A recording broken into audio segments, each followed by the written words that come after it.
But the really unique thing about our microbes is they're gene edited.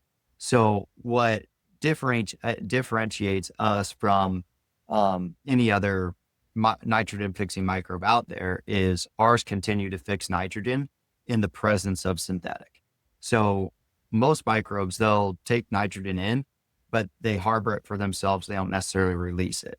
But what we did was we pretty much turned the light switch on nonstop for them. So they're fixing nitrogen and taking it in, but then just constantly releasing it back out to the plant. Welcome back to the Cornelius Seed podcast. Growers today are operating in a nitrogen environment that is far more volatile and complex than it's ever been. So to talk about that, I'm joined by Nick Fischer and Alex Obermier from Pivot Bio. We're going to talk about their new G3 product, why they're seeing better yield bumps in the data, and how their new dry formulation works in your planter box. That's right, you heard that correctly. We're talking about N in your planter box. So if you've been running biologicals already, or you're thinking about it and you're looking for a stable nitrogen price, this is the episode for you. So let's go ahead and get at it. Nick, Alex, whoever wants to go first, how long have you been with Pivot, and what do you do for Pivot Bio? Yeah, I can start it out here. Thanks for having us. Appreciate it. Love the partnership we have going on. I'm Nick Fischer. I'm the territory sales manager for the East Central part of Iowa. I've kind of been dealing with Cornelius as a whole, and it's been a lot of fun. I've been with the company for about a year and a half, and previous to that, I was an intern for Pivot Bio. I've seen Pivot across all different types of soil, from the coastal Southeast to the heartland. So it's been a great journey, and excited to be here. And I'm Alex Obermier. I'm the regional commercial lead for Heartland for the south half. So about south half of Iowa, north half of Missouri. I've been with Pivot for a little over 4 years now. When I started, I was on the product development side of things, worked on all our potential next-gen products across Western Iowa. And then about 2 years ago, jumped over to the commercial side of things. And then just under a year, I became an RCal. A pretty fun journey and enjoyed a lot of it so far. You guys, both of you at different levels have seen the adoption phase, right? With like anything new. And I feel like, to me, you guys were kind of one of the first ones. Pivot Bio was the first ones out there to just really go at it hard with the whole biological space. And I feel like Pivot kind of helped challenge that, right? Brought the discussion down into that, what are these biologicals doing? And our company, Cornelius Seed, we always love to think that we're not on the bleeding edge, we're on the cutting edge. So if something new comes our way, we believe it's going to bring great value to the grower. We can pivot onto it. With that rant being said, I distinctly remember the product selection team, James Cornelius in particular, just going through and poring over everything, vetting everything, looking at multi-year data before bringing it on at the company level. And we were excited early on to kind of just promote, hey, we're doing it at the company level. We're gonna bring on proven 40 at that time. We're gonna apply it on seed, and then we'll also send out some stuff that goes out in the box for that liquid in-furrow. That big background to kind of segue into, we were at proven 40, and now this is a full-fledged year for us going with G3. What are some of the big step ups for you guys that and just kind of like, what is G3 bringing us? Yeah, I can take that. So G3, in my mind, is a really big step for Pivot Bio. So we still have our nitrogen fixing microbes that we had in Proven 40, but then we also brought 2 methylotrophs into it. So the one is biostimulant, so we get a bigger root system. That way we can pull in more nutrients. And the other one makes those nutrients more readily available for the plant to be taken up. And that one thing that I would definitely say that over the years of working with Proven 40, we've gotten to see a lot of, yield parity, very similar, where we can make that replacement and get to the same yield. Where with G3 this last year, we built the biggest data set that we've ever created so far at Pivot Bio. We had a little over 300 trials out this last year, full field scale trials with our commercial agronomy team. And what we got to see is when we started analyzing all that data, instead of kind of yield parity, we're getting more of a yield increase. So we're able to make that replacement and get a 2, a 3, or a 4, or sometimes even better yield increase, which really makes it to be one heck of an ROI for our growers, as well as it kind of sets you guys apart by having it on your seed there. The delivery system for Proven G3, is it the same as Proven 40, or is there new ways? And also, what problems do you guys see it solving in 2026 differently than Proven 40 hadn't in the past? Yeah, I can kind of touch base on that. So, as far as delivery systems, we are now offering a dry product along with our on seed and liquid and furrow. So we have three different ways a farmer can use our product, and ultimately, that allows for us to be on about um, every acre possible. So dry is gonna dry is gonna be a great opportunity for us to continue our footprint. Other than that, it's all about driving product adoption, making it easier for the grower. Um, and that's where we're trying to be. So we knew there was a demand for the dry product, so we were able to get the dry product out, and we're seeing great results with that so far. Um, One of sorry to interrupt there. One of the things, as you said that, because you're right, it was, early. We're big on making sure we place the right seed on the right acre. Same thing with the right product on the right acre, and so I know early on there was some limitations for folks that if they, if we were going to do it on seed, it had to be certain amount of quantity of units, right? And not everybody is an operation that needs to take a box, or not everybody has a bar on their system to go liquid and furrow. So you guys are hitting a huge market with the planter box offering. One of the things that we pushed on early with folks whenever they got Proven 40 sent to them was just like storing it, right? Especially if it was going liquid and furrow. Wanted to make sure that you didn't leave it in the hot cab. I mean, these are live microbials, right? So they're only going to work if they're alive. Does that change going into the dry operation? Not necessarily. With the dry operation, so you have your bucket that'll have the 2 mylar pouches, one with our nitrogen fixing microbes and the other with our methylotrophs. You add those into the bucket and then invert it 12 times and get it all mixed up. And then once it's put in that bucket, you have 5 days to place it on seed. And once it's on seed, you have 3 days to get it planted.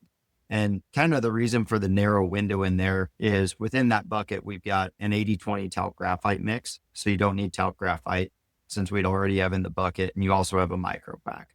But with that talc graphite, with the short window, it can technically dry those microbes out. So we try to set it kind of the expectations as we want to make sure, obviously, those microbes make it into the soil and they're alive and they're able to produce nitrogen for our growers. So we have that window just to make sure we know in that time frame that talc graphite isn't going to bother those microbes. Now, if we leave it for an extended period of time or someone gets rained out, then you can call us and we'll get you a new bucket and we'll get it retreated again and you'll be good to go. Oh, that's awesome. yeah, That I would like to add something too. I think we have sort of extensive studies on what works and different ways to do it. And I think that is because, if we put a dead microbe out in the ground, that does nothing for the farmer, that negatively impacts ROI. And that doesn't make our product stand out. So that is the last thing we want to do. That is why we have extensive lists and studies done to make sure that we are not putting dead microbes out there. appreciate that, and that's early on. You guys kind of touched on that. This year was kind of the years where there was just a big partnership on getting a lot of different trials out there, and plot data. Is that something that is accessible through the Pivot website, or how for the folks that are still kicking it around, how do they get their hands on some of that information? Yeah, if you go to our Pivot Bio's Proven It website, you can go and select the state and you could even go down to the county. But just start scrolling into your local area and you'll see trials within there. What you'll get to see is what they did for nitrogen, what the yield was, and then almost every single trial will have the agronomist that was associated with it. we'll have a comment regarding it to kind of give a little bit more context and validity to it. So overall, it makes it a really good data set for a grower to look at and kind of see, what nitrogen did they apply? When did they make a replacement? How much of a replacement they made? And then what was the outcome? As well as that comment from the agronomist, that kind of shows here's what happened this year, maybe the environment it was in or any issues that could have happened. As you're talking about it, I went to it and oh, it is awesome. I love that you guys incorporated the nitrogen use efficiency as well, right? I mean, you're putting some cold hard numbers into the data. I think the one thing too that really stands out to me with that data set is something also new for us this last year is we came out with our best management practices. So previously with Pivot a few years ago, it was, it's 40 pounds everywhere, no matter what, all the time. When all reality, that's not necessarily the case. Kind of depending on where a grower is at for their nitrogen, how efficient they are, that can kind of let us know like how much nitrogen we can replace and where to replace from. So it helps us be successful, and it also helps the grower be really successful. The analogy I use is we really never want to take away from anything in season, because obviously our goal is to continue to grow and have more nitrogen fixed by our microbes. So at some point we'll get to say an 80 or 100-pound product where all of the synthetic nitrogen you'd be using would be an in-season application anyways. So we're kind of setting the stones for that and build that up for when we get there. That's awesome. And I think that's 100% the best way, right? It is one of those things where it will perform better in certain situations, Yep. and in other places where you've got some super high organic matter, maybe that is not what you need, and so I love that folks can go through, dig through what's my operation like, and they'll know better, right? Everybody knows what they do. Can they get out there, And I mean, really, what I'm hearing you say is like, I'm not telling you to replace a side dress. Fall applied is definitely going to be super huge value, Yep. and especially with G3, right? We're you're bringing in microbes and some nutrients that we didn't have before. Would you say that's where we see this improving on what farmers, the ones that have used proven 40 already, Yeah. that's what it's improving on? Yeah. I would say that's kind of the piece that really kind of gets the guys that maybe are questioning it kind of over the top with it from this last year. I had a handful of demos across kind of West Central Iowa. A lot of them were with windback growers, and the rate of them that returned and ordered this year was really high, just because of the success that he's seen by following our BMPs, having the microbes alive, as well as getting not just yield parity, but 9 times out of 10, it was some kind of a yield increase. So their ROI overall was really solid, which, given the ag economy we're in right now, ROI is pretty much everything. So it set them up really successful. And then obviously with everything that's going on here recently with the nitrogen environment over in the Middle East, I mean, it puts us in a good spot where growers can use a nitrogen source from Pivot that is guaranteed that's going to be there. It's significantly cheaper than any other nitrogen source out there, and they're still going to get the same yield, if not better than what their previous program was. And the key, right? And on top of that, we've got, extra little critters in there Yeah. that are helping, right? So that's huge. Do you think it's necessary for folks to go out there and um do a soil test to see, well, am I deficient in something that I need to partner it with something else, or is it something that, no, if you need nitrogen and can use 40 pounds and want to cut early on, this is the Yeah. way to go? Yeah. I like getting a ballpark idea of just kind of where everyone's at on soil tests, as well as doing maybe some tissue tests throughout the year as well. But we know that we create a bigger plant, so a bigger, happier, healthier plant, bigger factory, more yield potential. But with that, obviously it's going to demand more nutrients. So I like having that soil test just to kind of see like, hey, maybe we need to add a little bit more P or a little bit more K, just so that make sure we can supply that demand for that plant. So yeah, we look at that just so that we can try to help set our growers up most successful that we can. Would it conflict with anything else going into the planter box. I remember liquid and furrow, you wanted to make sure you were careful with any height salt Correct. products out there, right? And I just now I'm thinking about, is there any other watch outs that folks should have going into the planter box? No, actually the planter box and the on seed, the really unique thing about that is whatever else you're applying, if it's a starter or anything else, once that seed is in the soil and you have the starter system come through, the soil acts as a buffer.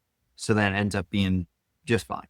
And for the individuals that like the liquid and furrow and want to use our liquid and furrow product, especially if you're going to use some kind of other starter, a dosatron is a great option. So that it's hardly in the lines together. And then once it gets soil, you have that buffer in there and keep those microbes alive. But for on seed and for our dry, that eliminates it completely.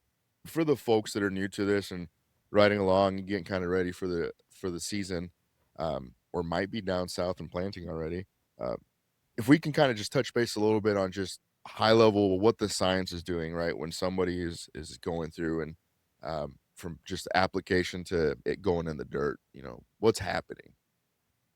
Okay. So you've either got your liquid and furrow or your dry or your on seed. With dry, obviously you got that 5-day window once it's in the bucket, 3 days once it's on seed, get it in the ground. With our seed treater, which is just either a KSI or a USC box to box treater. Once it's treated, you have 60 days to get it planted. And then once it's planted and the corn starts to germinate and grow, all of those microbes that are on the seed, they start to adhere to the roots as they're growing. And then it starts to feed on the exudates. So the sugars that the plant's releasing, which is of no cost to the plant by any means. And then when it's doing that, feeding on those sugars, it'll take atmospheric nitrogen, convert it over to ammonia, and then feed it to the plant. So it's kind of a slow spoon feed throughout the growing season. I would say, we probably start producing nitrogen around that like V3 to V5 time frame, probably closer to V3. And then by the time we hit VTR1, that's when we stop at that point. Because once we get to there, the plant stops releasing those exudates. So then the microbes just kind of slowly start to starve. And so they're not going to produce as much. But the really unique thing about our microbes is they're gene edited. So what differentiates us from any other nitrogen fixing microbe out there is ours continue to fix nitrogen in the presence of synthetic. So most microbes, they'll take nitrogen in, but they harbor it for themselves. They don't necessarily release it. But what we did was we pretty much turned the light switch on nonstop for them. So they're fixing nitrogen and taking it in, but then just constantly releasing it back out to the plant. So that's what really makes our microbes stand out, in my opinion, because we can just constantly fix that nitrogen and get it back to the plant.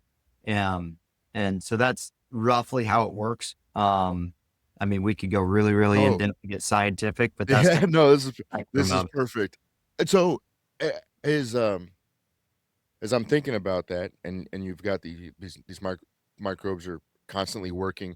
Is there what do they need to keep their energy going? Right? Is there any conditions that have to be fit? And or am I thinking about that the wrong way?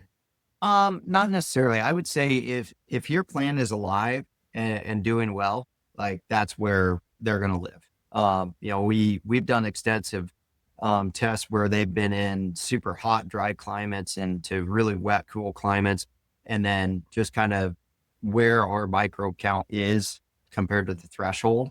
And when we are in a really, really dry, hot environment, so like less than 5% moisture and 90% less than 5% moisture and 90 degrees Fahrenheit for soil temp, we would just get below threshold. But then once you add a little bit of water to that soil, we peak back up, which if we're at that point, especially early on, our core plant's probably not growing either. And we're going to have a replant situation.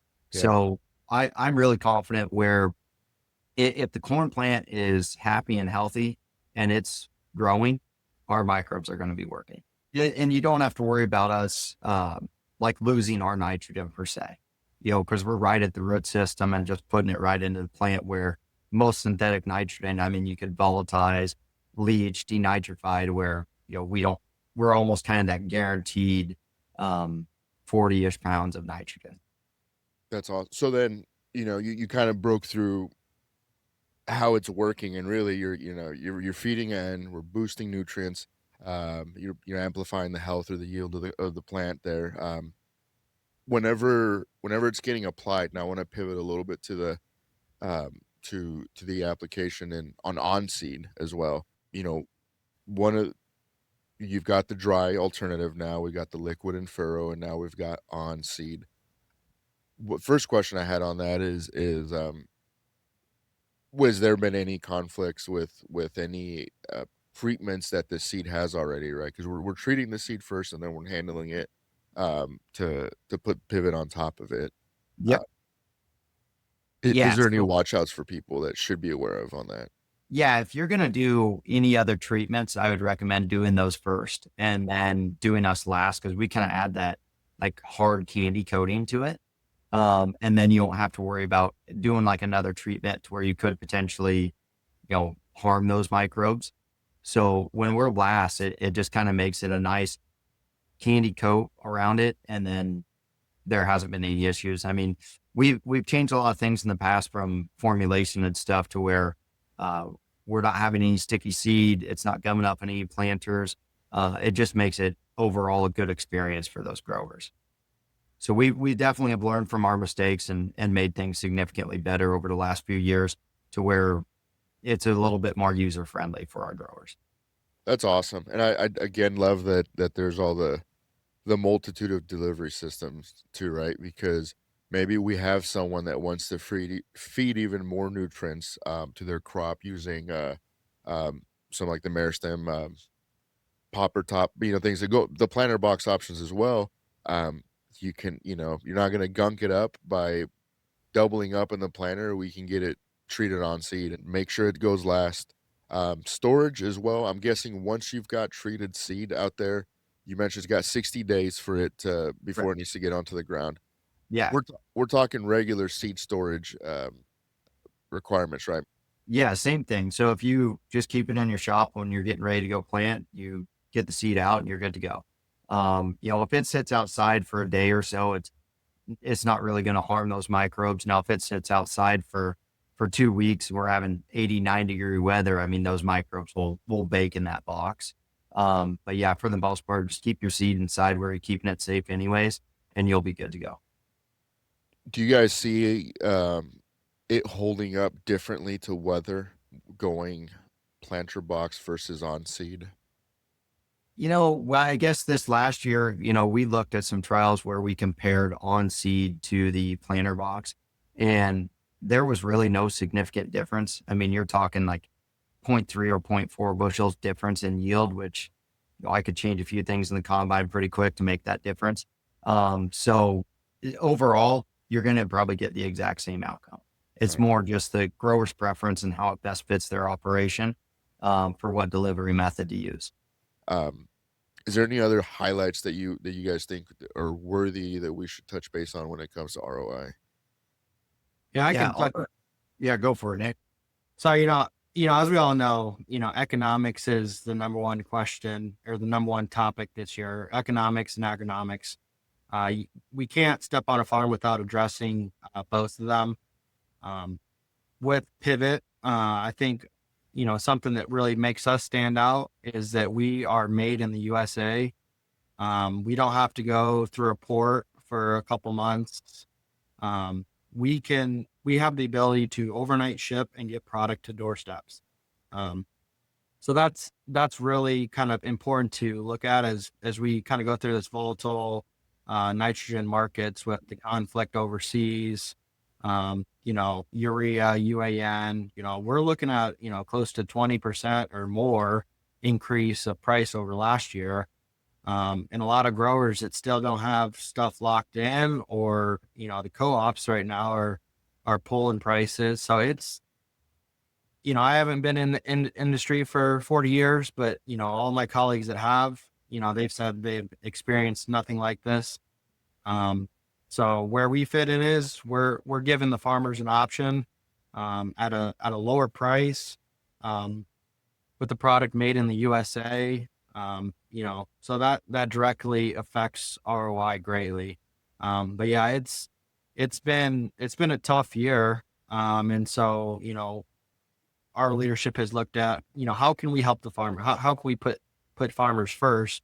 And that, you know, that's something, very awesome. And that makes me very proud to work for Pivot Bio, because you look at all the other companies, the fertilizer in general, they're looking at this opportunity to make money.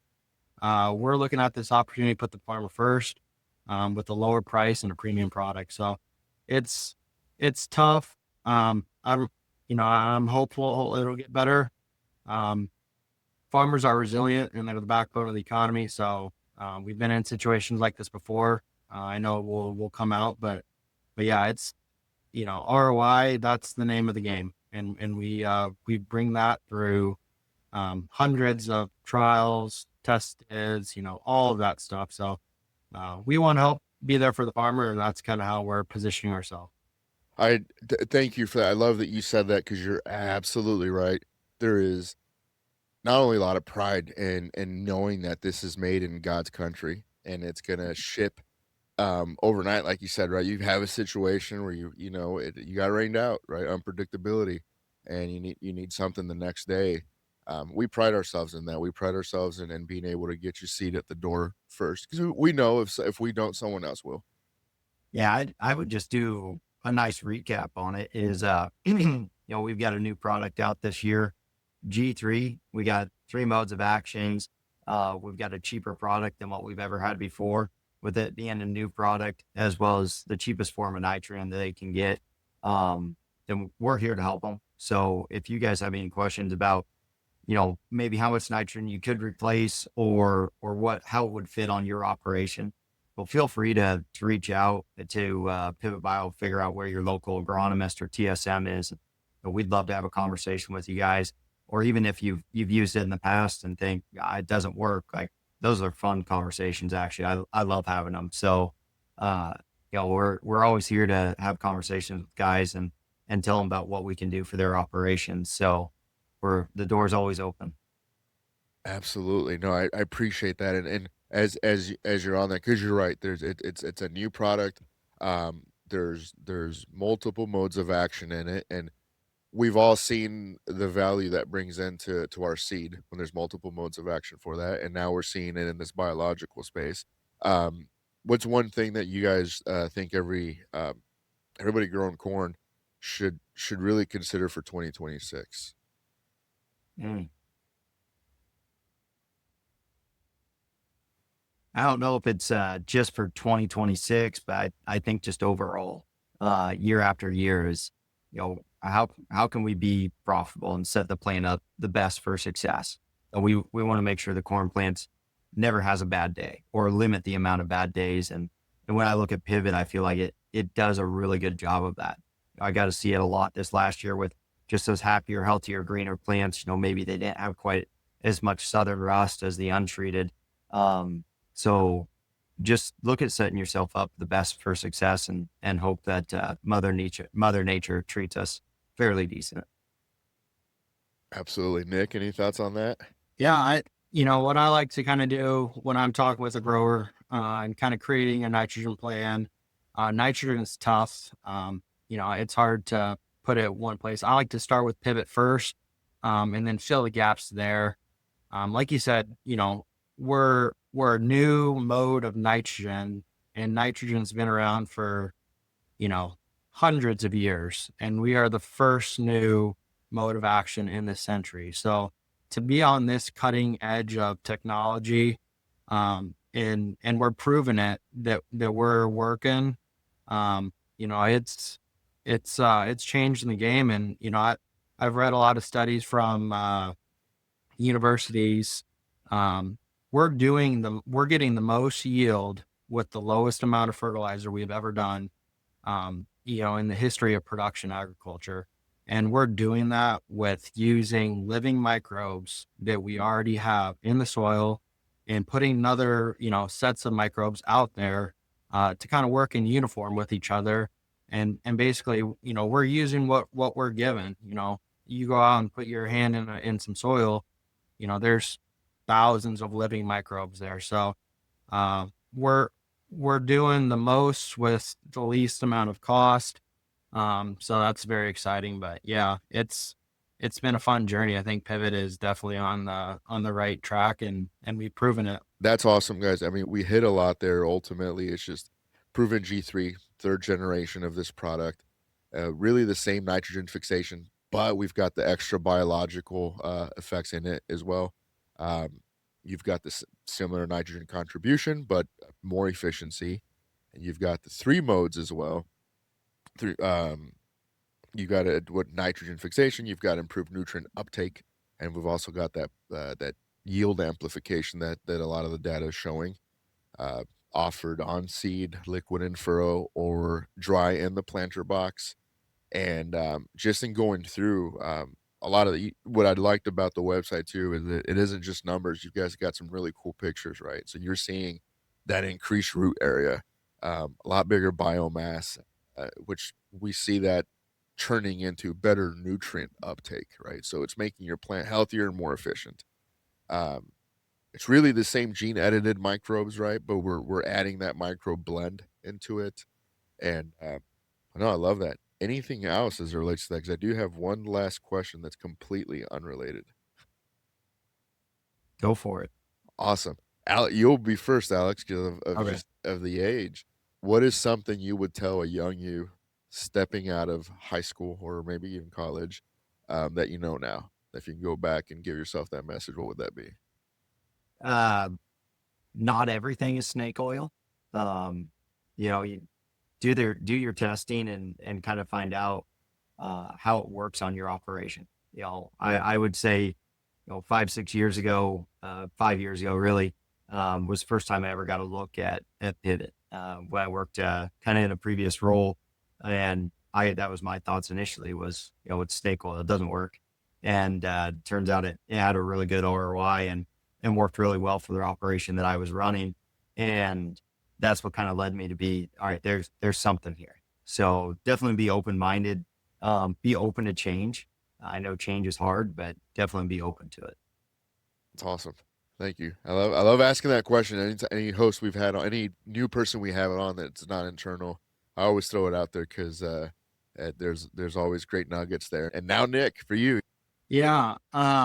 Just my route here was different. But as I was looking at different companies, different jobs, and talking with different companies, you know, it's hard not to just become so passionate with the work that Pivot Bio is doing from day one. We are changing the way that the world grows food in a positive way. So uh, there's a lot of different companies out there, a lot of them claim different things. Um, but for me personally, I had to believe 100% that this product works, and I do 100% believe this works. And it's been such a fun journey to be on this side of agriculture because this is the future. A few years ago, the buzzwords, biologicals, and everyone coming out with a new product, market gets saturated pretty fast. And you look around and see which ones are still here. And Pivot Bio is, and we're doing better than ever. So that's a testament to the fact of um, how our product is doing out in the field. We're almost out, reaching just 4 million acres. Um, Pivot Bio is on, so it's not just a little backyard project here. no, Um, we're going across the whole United States, and hopefully, soon we'll be in Brazil and Canada as well. So it's just super exciting to be on this side of agriculture because um, it's fun. a decade or two from now, I think we'll look back on and, like you said, who stayed true to it, who who was successful, and so you said something that reminded me of something I wanted to ask, and I know some people will wonder. And it was tied to you talked about Canada and other places. Um, just yesterday, I saw some kind of communication come out. Right, there was a new method of delivery for sorghum, things like that. when will folks see this for soybeans, or will they? Well, it's a great question. I think that, potentially at some point in time, we kind of done some research on it a little bit in the past. Maybe in the future, we'll see. Okay. Nope, that's fair. And then thing two was it was related to kind of the approval thing for the organic market or the people that seek premiums that have a lot of rules around them. Do you guys know if what's something like this approved for them to use or have? We don't have an OMRI label, at least yet. I know there's a few things going on behind the scenes where, technically, since we haven't really changed the microbes, but since they're gene edited, I think that's what's made maybe a little tougher on getting that OMRI label.